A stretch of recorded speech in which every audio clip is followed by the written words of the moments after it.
All right, so it is at 10:30, so we're going to go ahead and get things started. Thanks for joining our call today. Just a couple announcements before we get to our main presenter today. It's kind of your final notice that if you're interested in being part of the advisory board, applications are due on Friday, and those should be sent to Aaron's attention. The second thing is that we have gotten a couple calls to the home office, one from a client, one from a non-client, about that they had received phone calls from Harbor asking for a call back or asking for private information. We're finding that our number is being spoofed. Harbor would not reach out and ask for that type of information. So if you or your clients do get any of those phone calls, just let us know and reassure them that it's not actually Harbor calling. It's just, again, being spoofed by who knows who that might be. But moving on, October is Cybersecurity Awareness Month. I didn't know that until I got an email from my credit union with some information on it. But it's very fitting with the speaker that we have today. Doug, are you on? Yes, I am. All right, so I'd like to introduce. All right. Perfect. I see you. Thank you.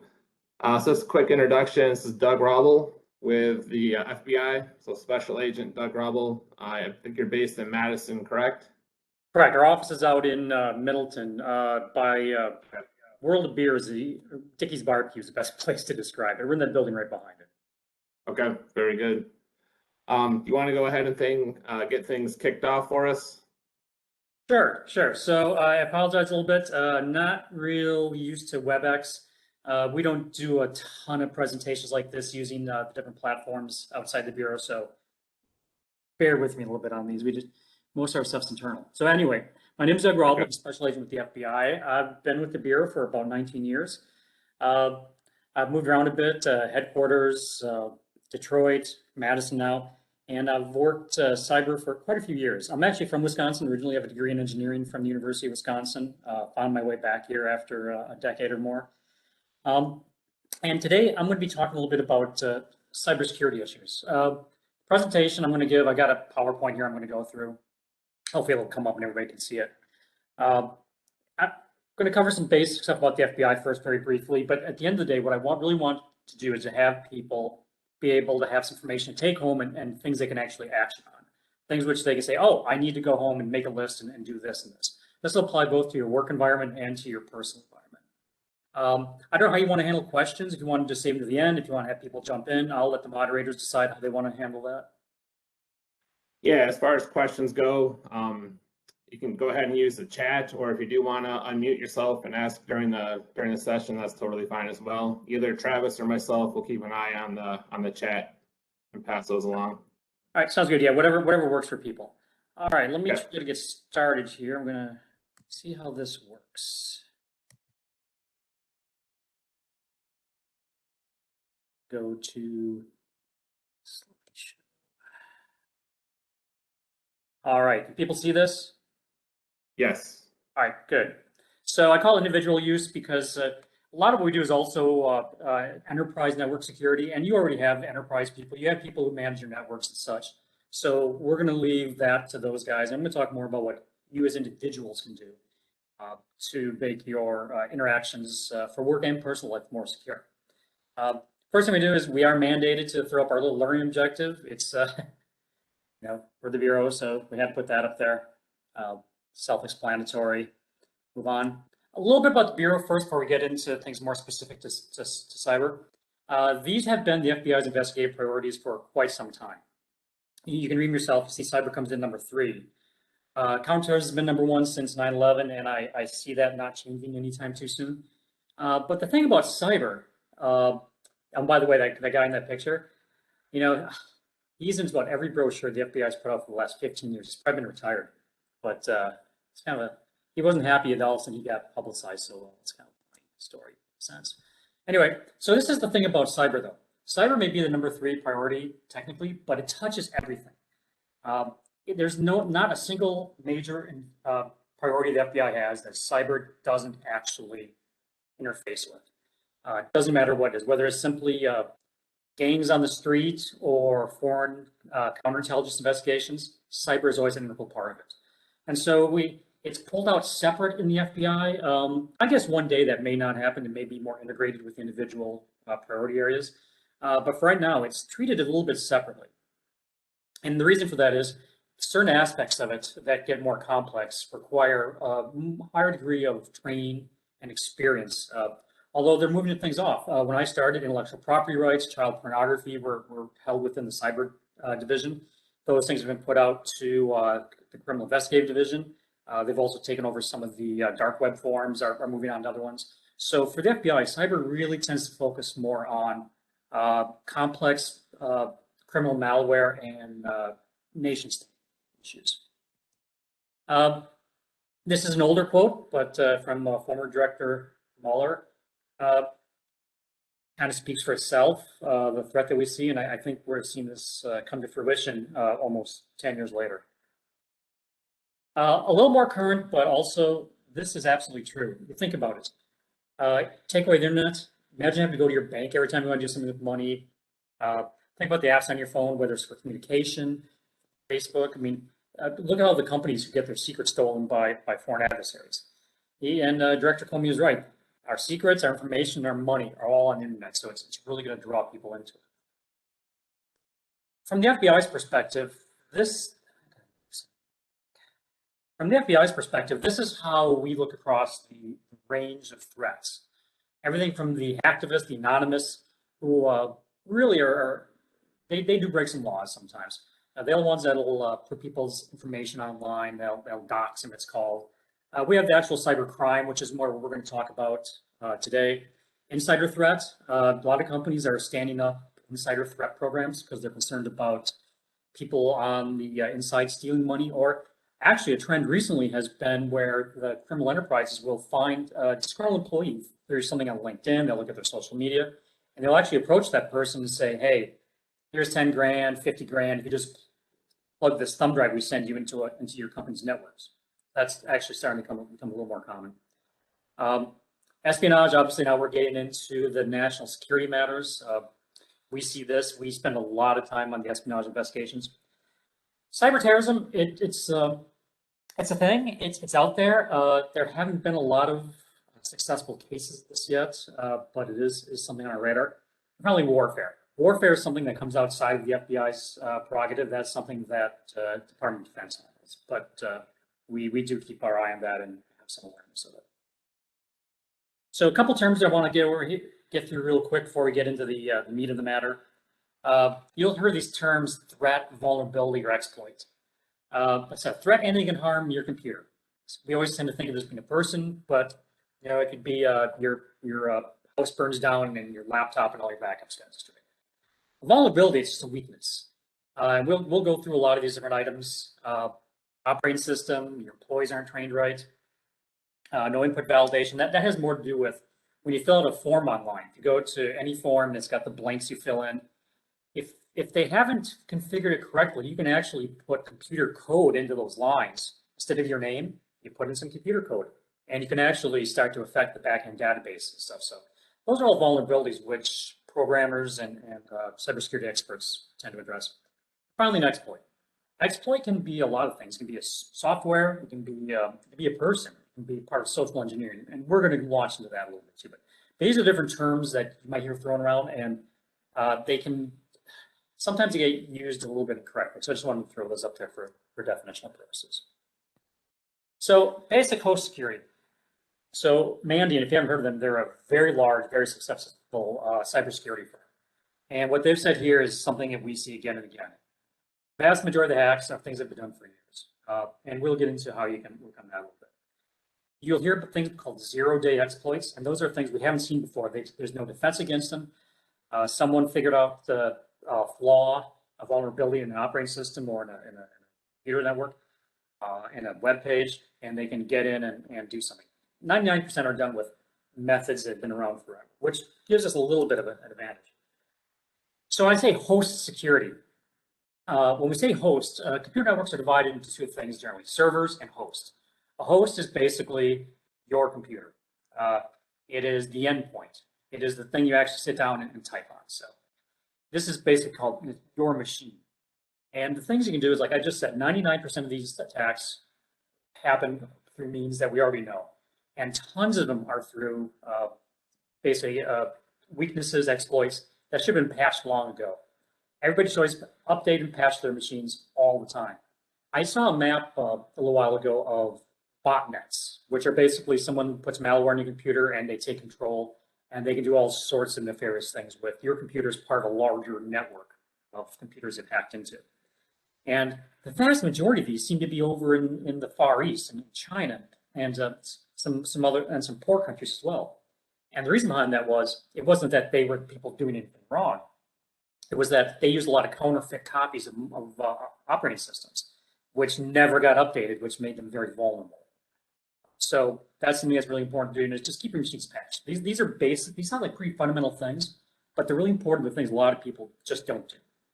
Admin versus user accounts. Now, in your typical PC, which I assume most people are using, you've got an administrative account and a user account. And the mistake people make is right off the bat, they take their new computer, they open it up, they start working on it, and you're using the administrative account, which has much higher privileges than a separate user account.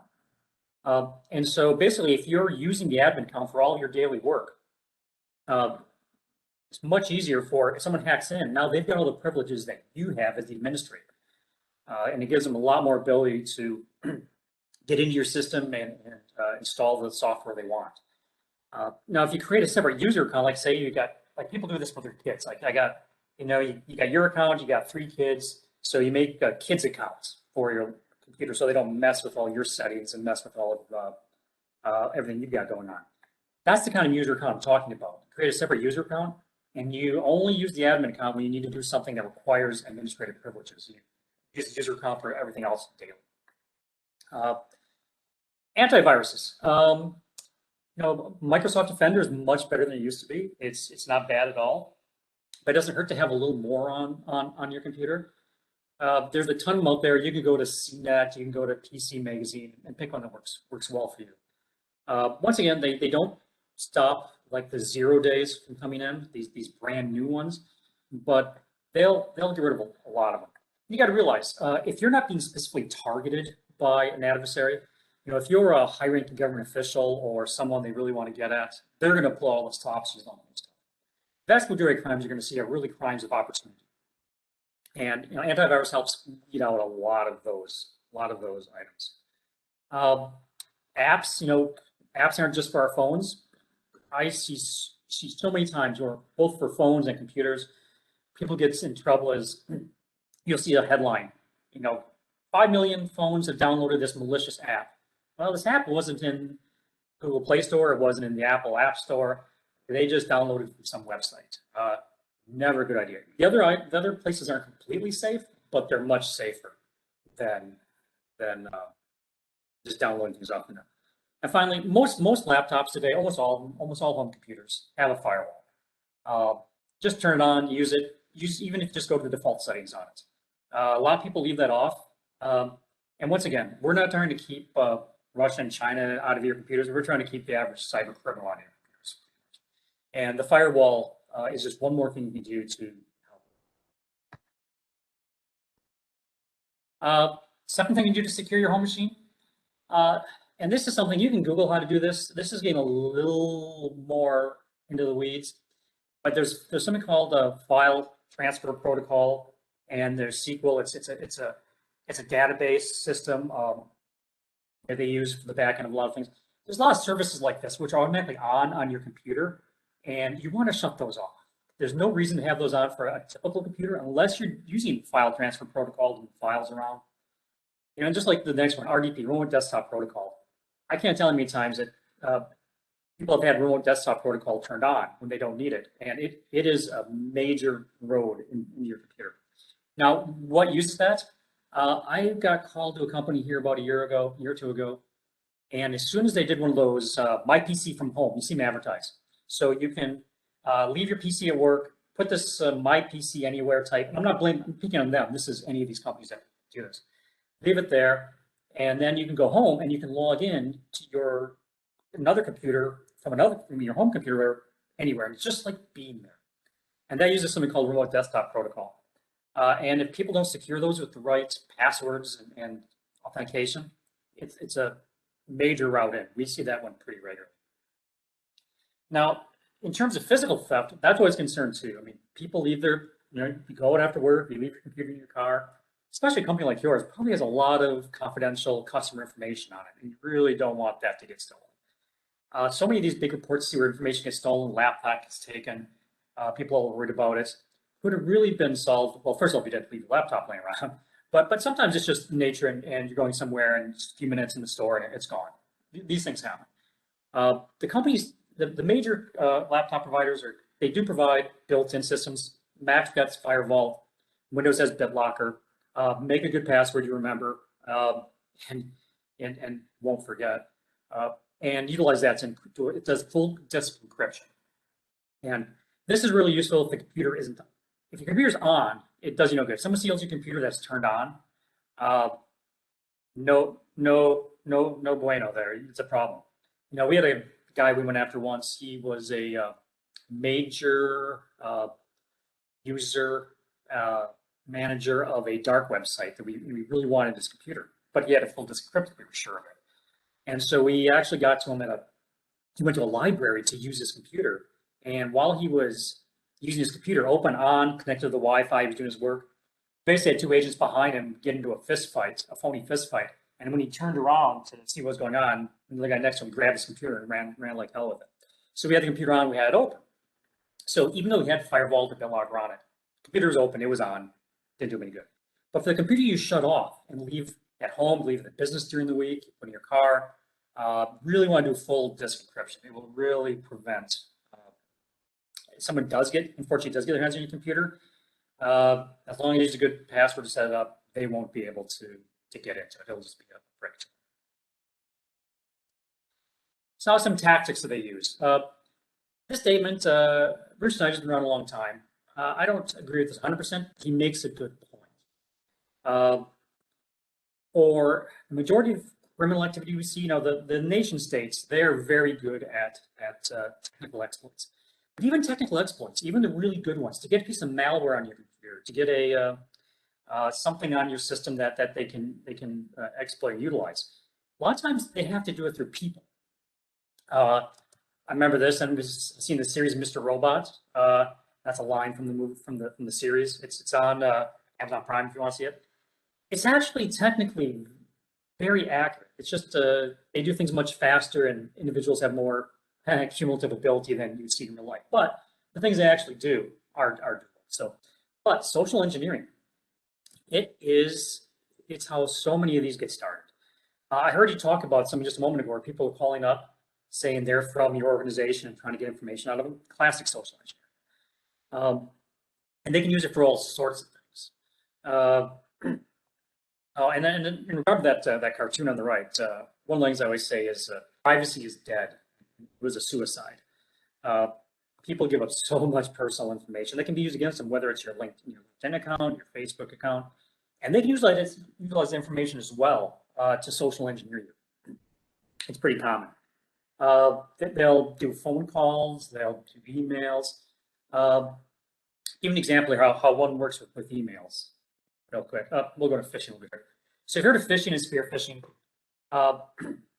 if your company doesn't do it, many do, where they'll hire it. The bureau's got someone internal, and they will make up phishing emails and they'll send them to us, and they'll see who clicks on them, just as an educational opportunity. But they will do this pretty regularly, and people click on them all the time. Someone always clicks. You can see the numbers, 43% breaches involve phishing. I would say I've seen numbers where it's even higher. The vast majority of these start with phishing emails that come in. And it's not just on your computer, it's on your phone too. I get texts from time to time, like hey, your Amazon account, somebody's running their Amazon account. Click here to log in your Amazon account. Or I'll get one that, UPS is trying to deliver a package and it's been delayed. Click here. Well, you may have just downloaded some malware on your phone or on your computer. Extremely common. And you see 74% of companies experienced successful phishing attack last year. So if you guys didn't get that, even without knowing it, you'd be in the minority. Email is the vast majority. Some come over phone, but that is the most common. Had a company I dealt with a couple of years ago, give you a classic example of one. They didn't, many smaller companies, I don't know how yours is, many small companies do not do their own payroll. It just isn't worth it for them. They hire another company, a third party to do their payroll. And what happened was the small company got an email purportedly from their provider for the payment services and said, hey, you need to log in. There's some information you need to correct. And here's the link. They click on the link and it brings up a page that looks just like the login page for the paycheck processing company. They put it in. Sometimes it doesn't work. Sometimes they'll just like, it's not working out, but they have your credentials. Other times they're actually so good. They have your credentials, but they'll pass you right through to where you're trying to log into. So as far as you know, it looks like you logged into the real one. You just did it through them, through the bad guys, but they have your sign-in credentials now. So what these guys did, I hope we're not giving anybody ideas here. Instead of just like routing money and stealing a bunch of money and putting in other bank accounts, they got cute and a little bit clever. They actually created a couple of fictional employees. They got paid $50,000, $60,000 a year and created and gave them salaries and started having that money siphoned off to accounts they had control over. And it really checks this stuff. I mean, so it went on for a long time. They were paying fictitious people. Every month they would go in. And that way they didn't get caught for quite a while.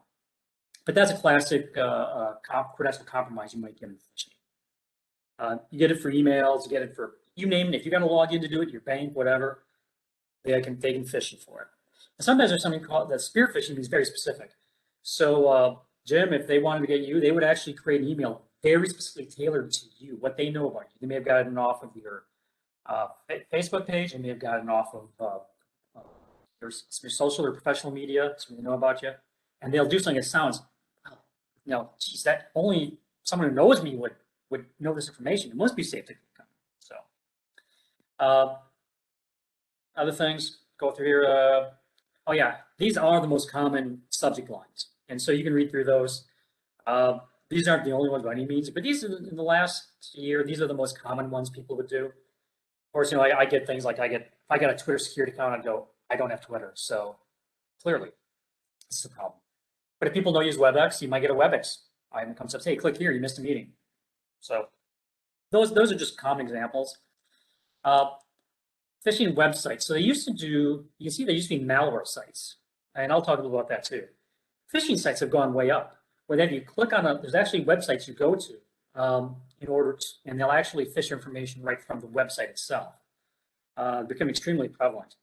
Some of these, and the mistake people make sometimes is they go to Google, they Google a web, something they're interested in, and they think, well, the website that pops at the top must be a legitimate one, right? Not always. There's actually tricks, guys, with algorithms to get their phishing websites moved to the top.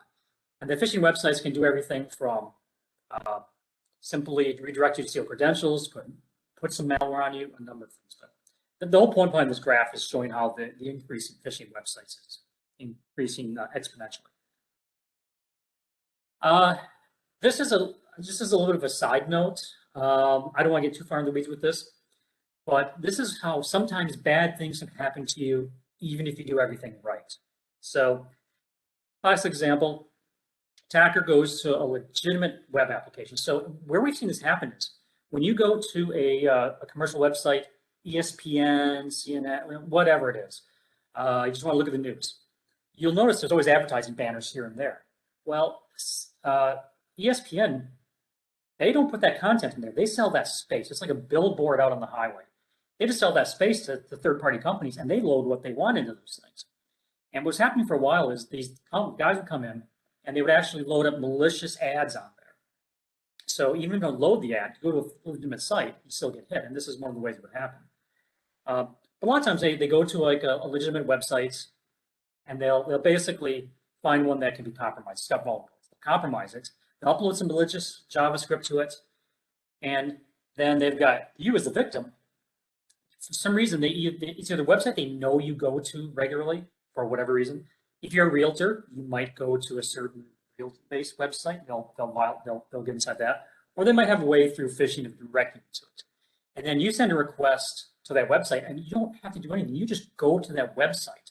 And websites will still rely on JavaScript, unfortunately. And they'll pull in that JavaScript, and now they can control your computer. There's limited things you can do about this. Personally, if you disable JavaScript on your computer, still make it work. Sometimes that breaks things. But this doesn't happen super often, but I want people to be aware of that. Sometimes even if you do everything right, things don't always go right. We do something called business email compromises. It's something that cyber kind of touches on, sometimes not, but $1.8 billion year before last. The way it basically works, I got a couple of diagrams up here. It generally is medium-sized companies.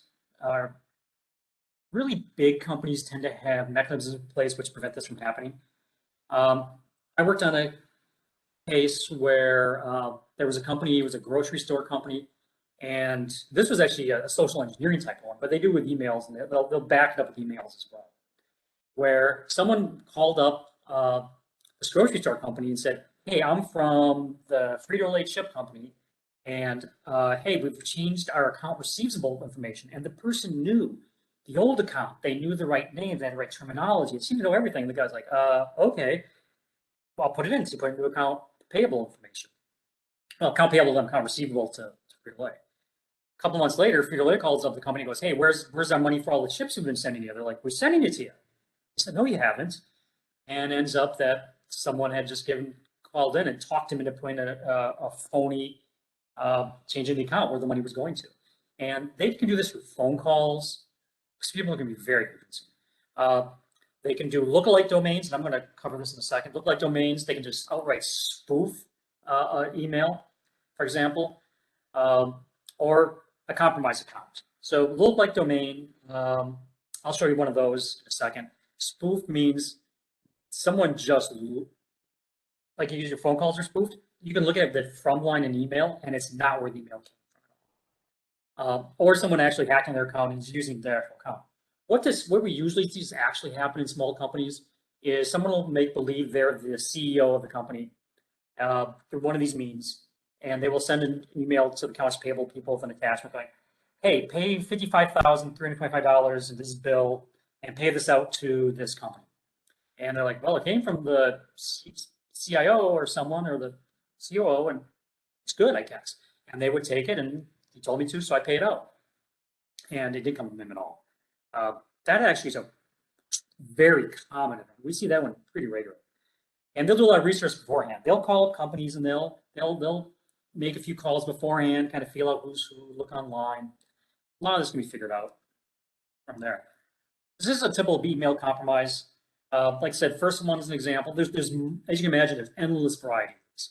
The first one is CEO's hacked, finance department wire transfer. All right, finance department authorizes it, and the guy gets it. I mean, it's really big companies that have mechanisms in place to prevent this. And in really small companies, you can call up the boss, so you can lean back and look at your chair and go, "Hey, did you just send me this?" But it's the medium-sized companies that are growing generally that are getting bigger, but they don't have all the mechanisms in place to deal with this. Next one, another example: foreign suppliers or overseas vendors are hacked. The imposter contacts him, requests a wire transfer, finance department authorizes it, off it goes, and there you are. So this one actually came from a supplier asking for money, sending a phony bill in. So countless varieties of how this things work. Now this is kind of fun. I grabbed the gentleman who set this up. I decided to use his email. So what you might do, if you get the first email, go, that's his email. But if you didn't look real close and the second, third, or fourth email came in, would you really notice that? Would you pay attention to it? Most people don't. You can see, you can go in, you can change a letter. Like if you notice the third one down, the I, that's actually an L I put in place, although it looks like a capital L. .us.com is a pretty common one. I took out the U once in Harbor. There's all sorts of variations on this. But someone just goes and registers that domain, and they send emails from it. And that's what you get. So that's that. I see that one pretty regularly to just need to pass people.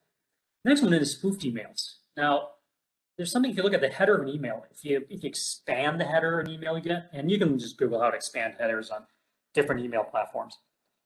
The key thing you want to look for is that the from line matches the reply to line.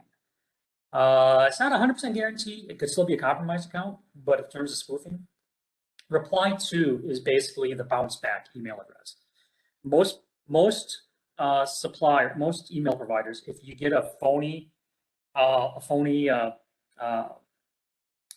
something goes wrong, it wants it to bounce back to the person sent it. If I send a bad email somewhere and I fat fingered the guy's name, I want to know, like, oh, he sent, oh, I screwed up and you send it again. And that's what reply to means. That's what it's for. And compromised account is just what I said. I just talked about this. We just covered a couple examples of it. We see it with real estate transactions where the real estate gets hacked of the real estate agent, tends to be the title or escrow agent, and they actually will say, hey, you need to wire the funds. We're closing. This is all about timing.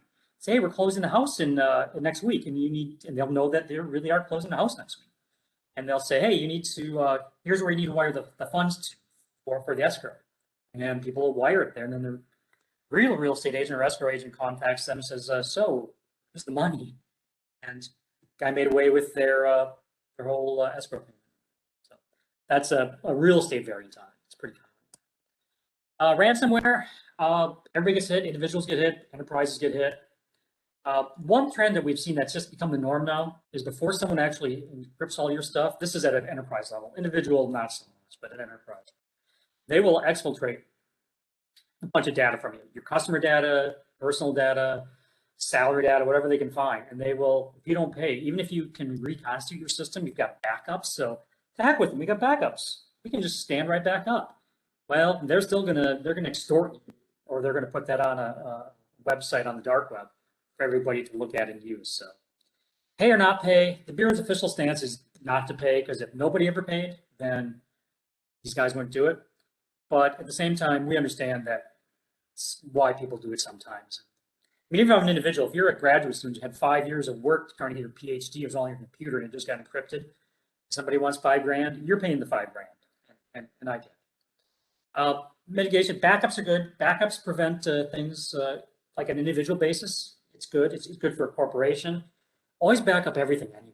Because sooner or later, your hard drive's going to die. If something's going to happen to your computer, and everything's going to be gone. So if you aren't backing up regularly, you're going to feel the pain at some point. And then basically, there's some other security actions you can take to help with that. Next part here, filing prevention. Multi-factor authentication, do it whenever you can. Whether like my Gmail account, my personal Gmail account, I've got it. I've actually got Google Authenticator on my phone. So anytime I log in from a computer that's not mine, I have to put in that number. That or RSA tokens, people have that. And for your email, VPN, for your bank, whether it's a text coming to you, or whether it's an email, or whether it's an authenticator, anything's better than nothing. Some are better than others. These are hard to defeat.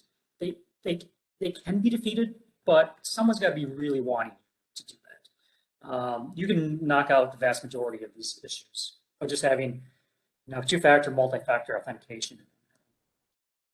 It can save so much money. Passwords, use a passphrase. The list on the right are the most common passphrases. 1, 2, 3, 4, 5, 6 is still used in, what is it there? 4% of people of passwords out there are 1, 2, 3, 4, 5, 6, these other ones. Make it hard to guess. The big thing is don't reuse it. That's the most important thing. Do not ever reuse your passwords, because guys will count on that. Once they get one, they'll go through every possible account you have trying to use it again. You get two-factor authentication, it's not going to work anyway. But and consider a password manager. Go online, you can look at against CNET and stuff and see which ones suit your needs. I use one. I find it very easy because you can only write down so many passwords or put them places and you forget them. I find it to be very handy. Finally, attachments. This is how people get hit. And what they really do, use open and protected mode if it's available to you. Even if you know the sender, look at it with a bit of a side eye. Finally, there's something called double extended. So if you get something that says safe.txt, if someone has an actual executable and they label it safe.txt.exe, when you look at it on your computer screen, you're not going to see the exe. You're just going to see the safe.txt. So that's another way. Just looking at the extension type is no guarantee that it isn't something it doesn't look like. And links, don't click any links. If like your bank sends you a link and says, hey, you need to check this on your bank account, just go to the bookmark you've had for years, or look it up online and go through other means. Just even if it's something you're familiar with, just never click on a link they send you. What I do now? That's it. So let me.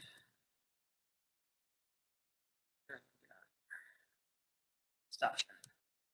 All right. So Any questions, or Ben, do you want to add anything for specific to our advisors?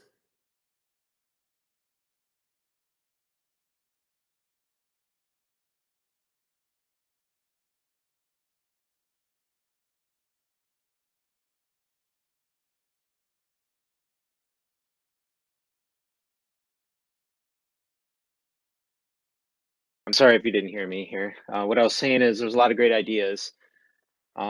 And just like Doug said, as we often urge, keep your systems up to date. Think about whether you have a firewall on your computer or if you have one in your office, whether it's how old it is, if it needs to be retired, things like that. If you have questions, you can email technology@harboronv.com and we'll get back to you. But yeah, thank you, Doug, for an excellent presentation. Great ideas.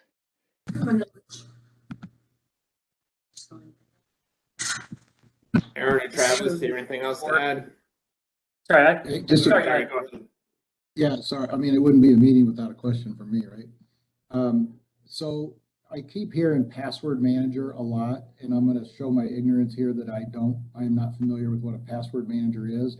And I don't want you to take up any more time today, but maybe can somebody email out what an effective password manager does, how it works, how to get it, those type of things. Sure, Jerry, we can send something out. Thanks. Good job.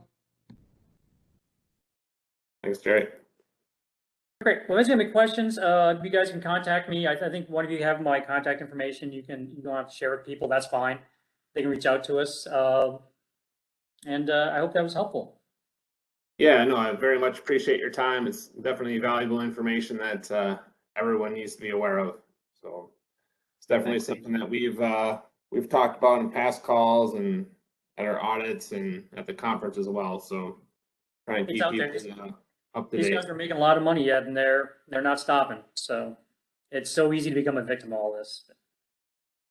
All right. Well, again, thank you for your time. If there are no other questions or comments, we'll go ahead and end the call this week and hope you all have a good rest of the week. Thank you. Thank you.